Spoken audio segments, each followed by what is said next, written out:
আন্তর্জাতিক ক্রিকেটে নাজমুল হোসেন শান্ত শেষ কখন ছক্কা মেরেছে আপনার মনে আছে? হ্যাঁ, বিষয়টি হয়তোবা ভুলেই গেছেন নাজমুল শান্ত নিজেও।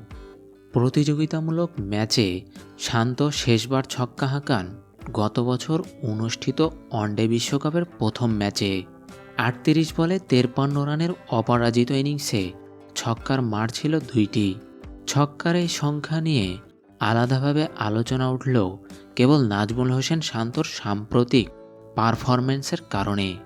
ঘরোয়া ও আন্তর্জাতিক ক্রিকেট মিলিয়ে অনেক দিন পর ছক্কা হাঁকালেন বাংলাদেশের অধিনায়ক। সেটা মনে করিয়ে দেওয়া হলে তার সরল স্বীকারোক্তি। এর আগে শেষ কবে ছক্কা মেরেছিলেন সেটা তিনি নিজেও ভুলে গিয়েছিলেন। এখন পর্যন্ত ১১টি ওয়ানডে, ৫টি আন্তর্জাতিক টি-২০ ও ২টি টেস্ট খেলেছেন নাজমুল হোসেন শান্ত। সঙ্গে ছিল বিপিএলের ১২টি ইনিংস, যার মধ্যে ছক্কার মার ছিল না একটিতেও। অবশেষে গতকাল বুধবার সিলেটে শ্রীলঙ্কার বিপক্ষে দ্বিতীয় টি-২০তে দেখা মিলল শান্তর ব্যাটে ৬-এর মার। বাংলাদেশের ইনিংসের ১৭তম ওভারে দাসুন সানাকার বলে মিড উইকেট দিয়ে ছক্কা মারলেন শান্ত।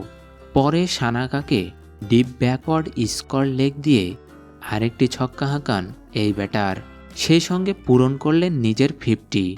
শান্তর ম্যাচ সেরা পারফরম্যান্সে ১১ বল হাতে রেখে ৮ উইকেটের জয় পেল বাংলাদেশ। সর্বশেষ বিপিএলে ভীষণ মলিন ছিল শান্তর ব্যাট। আন্তর্জাতিক টি-২০তেও ভুগছিলেন এই ব্যাটার।